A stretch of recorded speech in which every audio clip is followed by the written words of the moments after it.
Hey YouTube, this is a video on a 2006 Scion XB, and today we're replacing the rear engine mount. Now to do this, you're going to have to get your car high. You're going to have to get it up on jacks. I personally have a quick jack, so that lifts at 22 inches. Both sides tires off if you're doing the suspension, and it'll help with a little bit of reach. Now what you're going to need to do in order to get in there is, first I suggest actually taking out the air box. So you got to disconnect all the little sensors and everything, and then inside there is, so that's the wrong side.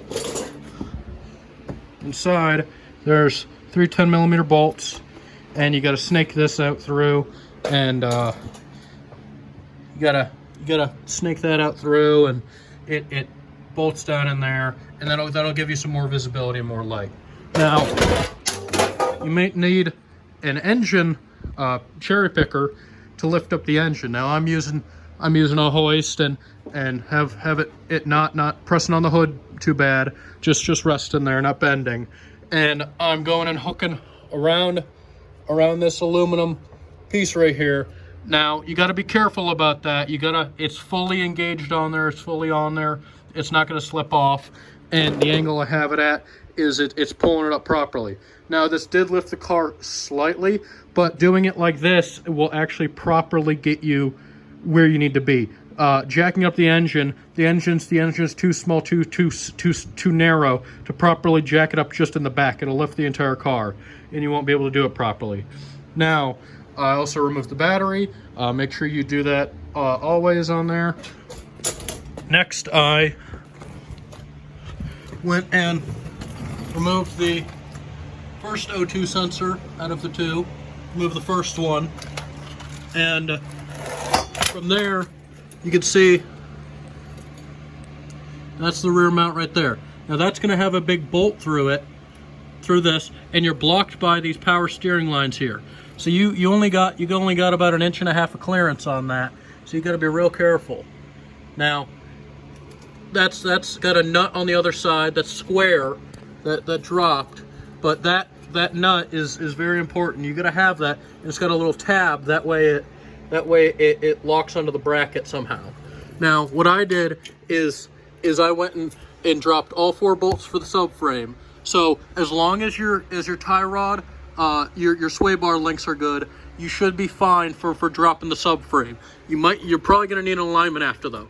So here, I believe these are 2 14mm bolts, and then nuts, and then 1 bolt here, and then that's a 14mm as well. And took those out, just impacted them off. Maybe soak them with penetrating oil if you want. But took these 3 off, and those are for the engine mount. That's for this mount right here. Now, to get the bolts off for that, you gotta go through the holes in the control arms, and you'll see right there, right clear shot through there. Now that's a real difficult, right here. Now that's a real difficult bolt to get out, but these ones over here are much harder. Now there's these members that go over to here that help brace and support it. What I did is, because I can't get in there now, I was able to just loosen up this one, take it off, and then slowly tap it over to here, over the bolt that I had, and push it over, and then it'll properly drop.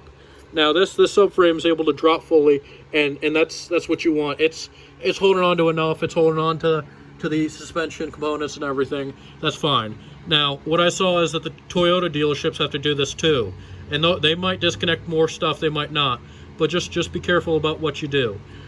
Make sure that you also jack it up on this. The rails, the joint is shit. It's shot. So you gotta use these much closer in ones if you're gonna jack it up, or when you jack it up. Now also in here, you have to break that loose, and I believe that's a 14mm as well. You break it loose on the bolt side. You can't on the nut side. It has to be the bolt side. Now that's very, very tight, but it shouldn't be seized. It should be a grade 8 nice bolt and it should come out relatively easy. Here's the 2 bolts for the engine, for the subframe. Here's the other 2 bolts. Now these ones go in the back here, and you can see they're in bad condition. So you got to put anti-seize on them, and that way when they go again, you need to use that so they can be removed in case of anything. These 2 bolts are in much better condition because they're much higher up. These 2 bolts here are real stubby, and they look almost like they're stripped, but they're not. They're the ones for that cross brace that slides over. So you got to remove these ones. I think these are 13 or 14. Let's see. And then you'll have a subframe that's fully low, and then you can get in there. Now with this, pulling it up and trying to wiggle that out is going to be a challenge. So you got to try and wiggle it out of there. You might have to loosen up that bracket there. It should be just a few bolts, I believe. I'll double check that, but you gotta wiggle it out of there, or find some way of lifting this enough to cut that bolt off there if you're just going to get rid of this engine mount, which you should if it's bad. So you got to find a way to get this out, and these are long studs. These are, maybe 3 inches long, maybe 3-4 inches long, and that's going to be difficult.